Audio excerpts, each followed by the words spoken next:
इस्लाम के मानने वालों को शक की नजर से देखा जा रहा है। अल्लाह मजहब इस्लाम को के मानने वालों को टेररिस्ट कहा जा रहा है। मजहब इस्लाम के मानने वालों को आतंकवाद का नाम दिया जा रहा है। अरे पहले मजहब इस्लाम को समझ के तो देखो कि मजहब है कैसा, ये इस्लाम है क्या? ये वही इस्लाम है। तुम तो आज कह रहे हो कि पानी को बचाओ, तुम तो आज ऐलान कर रहे हो कि पानी की हिफाजत करो। इस्लाम वो है कि जिसने फजूल खर्ची को नाजायज कहा है। अगर एक लोटे में वजू मुकम्मल होता है तो एक लोटे से एक कतरा भी जायद गिराना ये मजहब इस्लाम इजाजत नहीं देता। इसे बेजाय शराब कहा जाता है। मर्तबे सबसे निराले मेरे सरकार के हैं और फर्शता अर्श उजाले मेरे सरकार के हैं।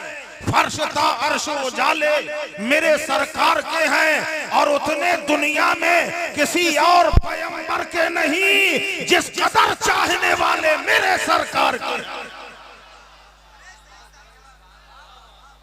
जिस कदर चाहने वाले मेरे सरकार के हैं। मैंने जिस आयत करीमा की तिलावत का शरफ हासिल किया, अल्लाह इरशाद फरमाता है इन्नद्दीन इंदल्लाहिल इस्लाम, बेशक अल्लाह का जो सबसे ज्यादा पसंदीदा मजहब है वो मजहब इस्लाम। जो सबसे ज्यादा पसंदीदा मजहब है वो इस्लाम। ये अल्लाह कह रहा है, ये कुरान बोल रहा है। कुरान जिस नबी पर नाजिल हुआ उस नबी के रब का फरमान बोल रहा है इन्नद्दीन इंदल्लाहिल इस्लाम, बेशक अल्लाह का पसंदीदा मजहब मजहब इस्लाम। जिसे नबी ने पसंद किया वो मजहब इस्लाम, जिसे सिद्दीक ने अच्छा कहा वो मजहब इस्लाम, जिसे फारूक ने आला कहा वो मजहब इस्लाम, जिसे उस्मान गनी ने प्यारा कहा वो मजहब इस्लाम, जिस पर अपनी जान को निसार किया हैदर कर्रार ने वो मजहब इस्लाम। करबला के मैदान में करबला के मैदान में इमाम हुसैन ने जिस पे अपने घर का बच्चा बच्चा कुर्बान किया वो मजहब इस्लाम। और जितने यहाँ बैठे हैं ये सब किसके मानने वाले? बोलो यार, मजहब इस्लाम। आखिर मजहब इस्लाम में ऐसा क्या है जो अल्लाह ने इसे अपना प्यारा मजहब कहा? ऐसी क्या खूबी है कि अल्लाह ने इसको आला कहा, अल्लाह ने इस मजहब को अपना महबूब कहा? ये वही मजहब है जिसमें आदम की आदमियत है। ये वही मजहब है जिसमें नूह की नजाफत है। ये वही मजहब है जिसमें इब्राहीम की खुल्लत है। ये वही मजहब है जो इस्माइल का ईसार है। ये वही मजहब इस्लाम है जिसमें दाऊद की गिरिया है। ये वही मजहब इस्लाम है जिसमें मूसा का जलाल है। ये वही मजहब इस्लाम है जिसमें हजरत ईसा का कमाल है। ये वही मजहब इस्लाम है जिसमें रसूल अल्लाह का ईसार है। और ऐसा ईसार है, यही वो मजहब इस्लाम है कि रसूल अल्लाह ने मैदान ताइफ में पत्थरों से लहू लहान हो जाना गवारा करके कि नबी की नालैन खून से तर हो गई। मजहब इस्लाम के झंडे को बुलंद करके बता दिया कि नबी के खून का कतरा कतरा कुर्बान है। वही मजहब इस्लाम है। नारे तकबीर, नारे रिसालत, मसलके आला हजरत, फैजाने आला हजरत। आज मजहब इस्लाम जिंदाबाद जिंदाबाद। आज मजहब इस्लाम के मानने वालों को शक की नजर से देखा जा रहा है। अल्लाह मजहब इस्लाम को के मानने वालों को टेररिस्ट कहा जा रहा है। मजहब इस्लाम के मानने वालों को आतंकवाद का नाम दिया जा रहा है। अरे पहले मजहब इस्लाम को समझ के तो देखो कि मजहब है कैसा, ये इस्लाम है क्या? ये वही इस्लाम है। तुम तो आज कह रहे हो कि पानी को बचाओ, तुम तो आज ऐलान कर रहे हो कि पानी की हिफाजत करो। इस्लाम वो है कि जिसने फजूल खर्ची को नाजायज कहा है। अगर एक लोटे में वजू मुकम्मल होता है तो एक लोटे से एक कतरा भी जायद गिराना ये मजहब इस्लाम इजाजत नहीं देता।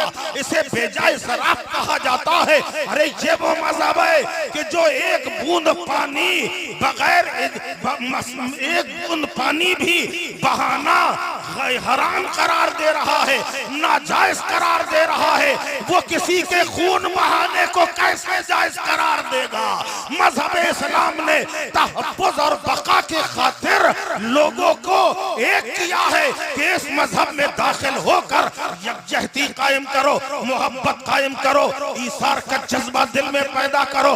आप नमाज उठाओ, रोजा उठाओ, हज्जो ज़कात देखो, ये सब क्या है? कानून इस्लाम है। और कानून इस्लाम समझना है। आप मस्जिद में आते हैं, वहाँ अमीर गरीब का फर्क नहीं है, गोरे काले का फर्क नहीं है। पैगंबर इस्लाम ने मस्जिद में बुलाकर तुम्हारे दिलों से नफरतों को हटा दिया, कुदूरतों को मिटा दिया, मोहब्बत का दर्स सिखा दिया और तुम्हें बता दिया कि गरीब हो या अमीर एक ही सफ में खड़े हो जाओ और अल्लाह की इबादत करो, सर्व सुजूद हो जाओ। जब तुम मस्जिद में आओगे तो कोई ये ना कहेगा कि कौन गरीब है कौन अमीर है, बल्कि यही कहा जाएगा ये सब नमाजी हैं, ये अल्लाह के सब बंदे। नारे तकबीर, नारे रिसालत, मसलके आला हजरत, फैजाने आला हजरत, जश्न ईद मिलादुन नबी। माशाअल्लाह। मजहब इस्लाम पे जो उंगली उठ रही है ना,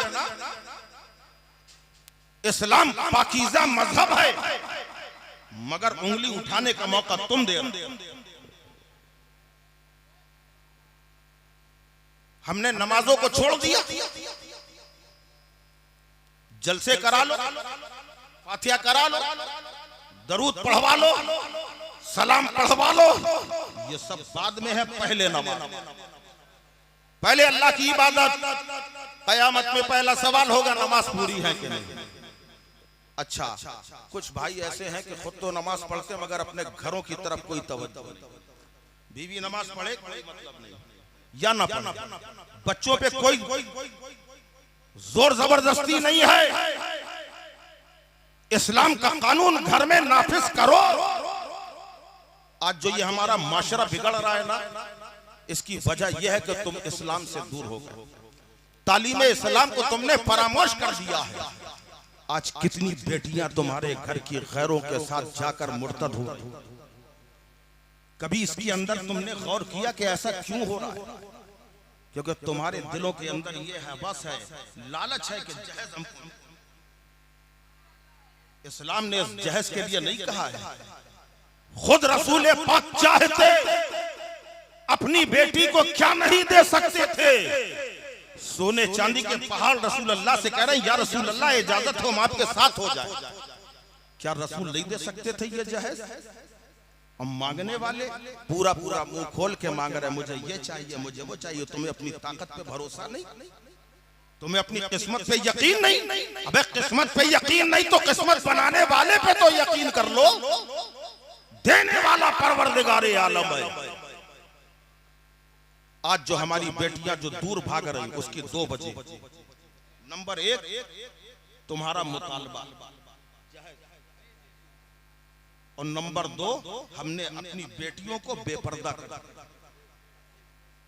इस्लाम की तालीम ये नहीं है। याद रखो, कयामत में हदीस पाक के अंदर आता है कि अगर किसी के 2 बाल गैर महरम ने देखे हैं तो कयामत में 2 बालों के बल उस औरत या लड़की को जहन्नम में लटकाया जाएगा। तुमने तो बिल्कुल छुट्टा खोल दिया। जाओ कॉलेज में जाओ, पढ़ो, और वहीं कॉलेज से ये सब कुछ हो रहा है, वहीं से ये तमाशेबाजियां हो रही हैं, लोगों से दोस्तियां, ये सब कहां से जायज हो गया? यहां तक कि अल्लाह के नबी सल्लल्लाहु अलैहि वसल्लम की बारगाह अली वक़ार में एक सहाबी आए जो नाबीना है। उम्मुल मोमिनीन सैयदा आयशा सिद्दीका रज़ियल्लाहु ताला अन्हा सामने आ गई। नबी ने फरमाया, ए आयशा अंदर जाओ, पर्दा करो। हजरत आयशा सिद्दीका कहने लगी या रसूल अल्लाह ये तो नाबीना है। फरमाया वो नाबीना है मगर तुम नाबीना नहीं हो। यह है इस्लाम। आज तुमने उस इस्लाम को जो है दागदार कर दिया। हमारी बेटियां गैरों के साथ जा रही हैं, वरना वो वक्त भी याद करो कि एक सच्चे मुसलमान के किरदार पर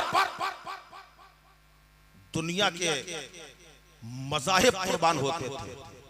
हरकुल बादशाह के जमाना था, वो जमाना याद करो कि जब 3 लोगों को गिरफ्तार करके लाया गया था। 3 मुजाहिदे इस्लाम मैदाने जंग में तीनों को गिरफ्तार करके लाया गया। जब ये तीनों गिरफ्तार होके आए, बादशाह वक्त ने कहा अपना धर्म तब्दील कर दो, अपने मजहब को तब्दील कर दो। बड़े भाई ने कहा हमारे दिलों के अंदर इस्लाम है, हमारे सीनों में नबी की मोहब्बतें लाजवाल है, हम अपने परवरदिगार पर यकीन और एतमाद करते हैं। हमारी जान तो जा सकती है मगर हमारे सीनों से इस्लाम नहीं निकल सकता। जब बादशाह ने यह सुना, तेल का कढ़ाओ तेल गरम कर दिया। जब तेल खोलने लगा, जल्लाद को हुक्म दिया इसे तेल में डाल दो। तेल में डाल दिया गया। जरा सी देर में गोश्त अलग हो गया, हड्डियां अलग हो गई। पता चला वो शहीद हो गए। दूसरे को तेल में डाला गया। जब तीसरे का नंबर आया तो वजीर ने कहा ए बादशाह सलामत, इसे हमारे हवाले कर दीजिए, हम 1 महीने के अंदर इसका धर्म तब्दील करा देंगे, इसे मजहब इस्लाम छोड़ने पर मजबूर कर देंगे। बादशाह ने सिफारिश मान ली। उस नौजवान को वजीर घर ले आया, एक कमरा दे दिया। कमरे में ये बंदा खुदा इबादत में लग गया। ये भी तो इस्लाम का चाहने वाला था, ये भी तो इस्लाम का मानने वाला था, मगर इसका किरदार देखो। इसने नमाज के लिए नियत बांधी है, 2 रकात हो गई, फिर 2 हो रही है। रात भर अल्लाह की इबादत में लगा है। वजीर ने अपनी बेटी से कहा ए बेटी, मैं बादशाह से इस नौजवान को छुड़ा के लाया हूँ, इसका मजहब तब्दील कराना है, तू अपने दामे फरेब में गिरफ्तार कर ले, इसे ईसाई मजहब में ले आ, अगर ले आएगी हमें इनामो इकराम मिलेगा।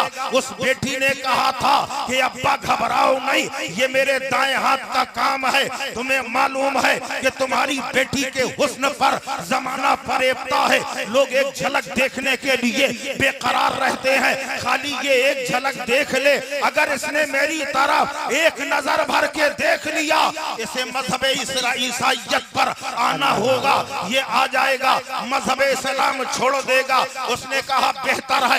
रात भर नौजवान लड़की बैठी रही, वो बंदे खुदा इबादत करता रहा। बाप ने सुबह पूछा कि बेटा क्या हुआ? कहा आज उसकी कोई इबादत की रात थी, इसलिए उसने मेरी तरफ तवज्जो न दी।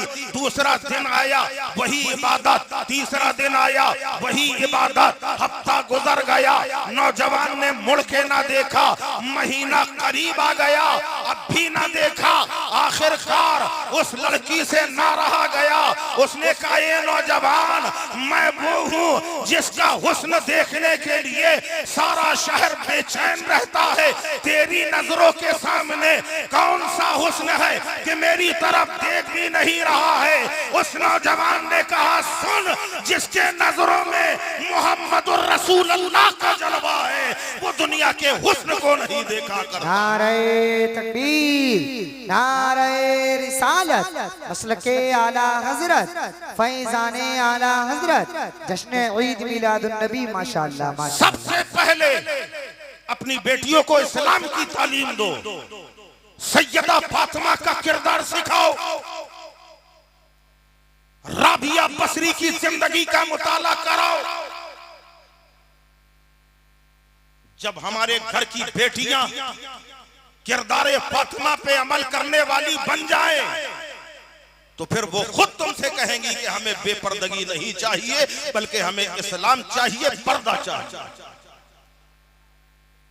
मेरे भाइयों, अपने हाल पर याद रखो, जब एक बंदा कयामत के दिन जहन्नम में डाला जाएगा, एक लड़की या औरत जहन्नम में जाएगी, अकेले नहीं जाएगी, अपने साथ बाप को भी लेके जाएगी, शौहर को भी लेके जाएगी, बेटे को भी लेके जाएगी, भाई को भी लेके जाएगी।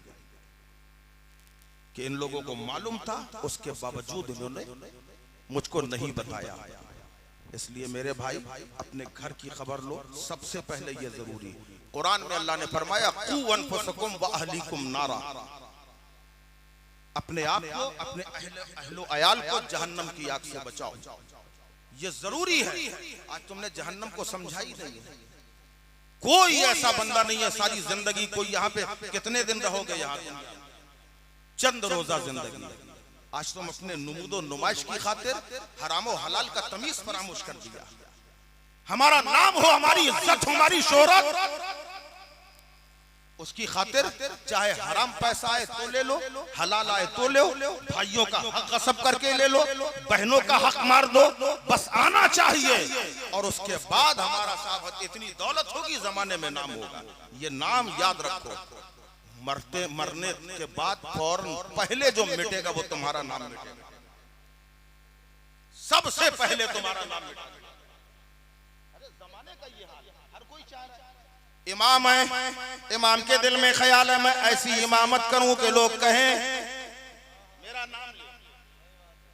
और आजकल तो इमामों के साथ सबसे ज्यादा वही इमाम है, उसी के हम गुलाम हैं। जब मस्जिद के अंदर हैं तो गुलाम। इमाम सजदा करे आप सजदा करो, इमाम रुकू करे आप रुकू करो, इमाम कयाम करे आप कयाम करो। और मस्जिद से सलाम फेरा, मस्जिद से बाहर आए, इमाम साहब ऐसे, इमाम साहब वैसे, बुराइयां। ये जरूरी है। अब जिसको इमाम मान लिया तो दिल से मानो, फिर इमाम की बुराई ना सुनो। और अगर कोई तुमसे बुराई कर भी रहा है तो कह देना गीबत क्यों कर रहे हो। अगर कहना है तो इमाम को मुंह पे चल के कहो। अभी नहीं समझ में आ रहा। ये इमामों के मर्तबे, किसी ने मुझे पैसा नहीं दिया, याद रखना, ये ना सोचना कि किसी इमाम ने मुझे रिश्वत दे दी हो कि मेरे बारे में बोलना। अभी ये इमामों की कोई औकात तुम्हारी नजर में नहीं आ रही। आओ हदीसे पाक का मुताला करो। हदीसे पाक के अंदर आता है कल मैदाने महशर जब कायम किया जाएगा, यही तुम्हारे इमाम होंगे जिनके लिए बाकायदा मिंबर लगाए जाएंगे। माशाअल्लाह, एक बार इमाम साहब की और तारीफ करें फिर आएगा। ये इमाम साहब के वफादार होना भी चाहिए। कयामत के दिन इनके लिए, इमामों के लिए मिंबर रख दिया जाएगा। और मिंबर पे जब ये बैठेंगे उस वक्त तुम्हें लगेगा कि यार मैंने इसी इमाम की पीठ पीछे बुराई की थी। अब अगर कहो तो मैं थोड़ा सा ऊपर चलूं आपको लेकर, है इजाजत? अभी ये ना इमाम ना हाफिज ना कारी, ये कुछ नहीं, नथिंग तुम्हारी नजर में। मगर कयामत के मैदान में आओ, जब नफसी नफसी का आलम होगा, कोई किसी का पुरसान हाल ना होगा, हर किसी को अपनी अपनी पड़ी होगी। बड़े बड़े अंबिया खौफे इलाही से कांप रहे होंगे, अल्लाह जलाल के आलम में होगा। आप माँ के पास भागोगे, माँ तुमसे ज्यादा तो मुझे कोई चाहने वाला नहीं दुनिया में, तुमने मुझे इतना चाहा, खुद गीले बिस्तर पे लेटी, मुझे सूखे पे लेटाया। अम्मा हमें अल्लाह के गजब से बचा लो। माँ कहेगी मैं तो खुद गजब इलाही से कांप रही हूं। बाप से बेटा कहेगा अब्बा हमारी हर ख्वाहिश की तकमील तुमने दुनिया में की, इसीलिए हम ये कड़वा सच नहीं बोलते। देखो कड़वा सच बोलो तो लोग उठने। कयामत का मैदान, न बाप साथ है, न माँ साथ है, न भाई, न रिश्तेदार, कोई किसी का साथ नहीं। सब अल्लाह के गजब से कांप रहे होंगे। बड़े बड़े अंबिया भी कांप रहे होंगे। बंदे जाएंगे, हजरत आदम अलैहिस्सलाम पे नजर पड़ेगी, ए अल्लाह के नबी आप अबुल बशर हैं, आप तो तमाम इंसानियत के बाप हैं, आज हमारे लिए मग़फ़िरत की दुआ कीजिए। हजरत आदम कहेंगे इज़हबू इला गैरी, किसी और के पास जाओ। हजरत दाऊद के पास जाएंगे, वो कहेंगे इज़हबू इला गैरी। हजरत इब्राहीम के पास जाएंगे, वो भी फरमाएंगे इज़हबू इला गैरी। हजरत इस्माइल कहेंगे किसी और के पास जाओ। हजरत मूसा कहेंगे किसी और के पास जाओ, हजरत ईसा पुकारेंगे कि जाओ जाओ किसी और के पास जाओ। अब गुनहगार नादिम और शर्मसार होकर अपने सरों को पटकेंगे, अपने सरों को पटकेंगे और नादिम होंगे, काश मैंने अल्लाह की बात को मान लिया होता, इहकाम इलाही पे अमल किया होता, फरमाने रसूल के मुताबिक जिंदगी गुजारी होती। अफसोस करेंगे उस वक्त, जब अफसोस करेंगे अचानक हर तरफ धूम मचेगी, शोर उठेगा। जब शोर उठेगा गुनाहगार सर उठा के देखेंगे, सुबहान अल्लाह, जब सर उठा के देखेंगे तो सामने से एक आवाज आएगी, रब्बे हबली उम्मती, या रब्बे हबली उम्मती। गुनाहगार मुड़कर देखेंगे, वही गुंबदे खजरा के मकी नजर आएंगे, रहमतुल लिल आलमीन तशरीफ लाए हैं। आका को देखकर गुनाहगार खुश हो जाएंगे। आका इरशाद फरमाएंगे, ए प्यारो घबराओ नहीं, मैं इसी काम के लिए हूं, आज अल्लाह की बारगाह में तुम्हारी मग़फ़िरत की दुआ करूंगा। नबी हाथ उठाएंगे और अल्लाह की बारगाह में कहेंगे, या मौला, ये वही गुनहगार उम्मत है कि जिसके लिए मैंने अपने सहाबा को कुर्बान किया था। मौला, ये वही गुनहगार उम्मत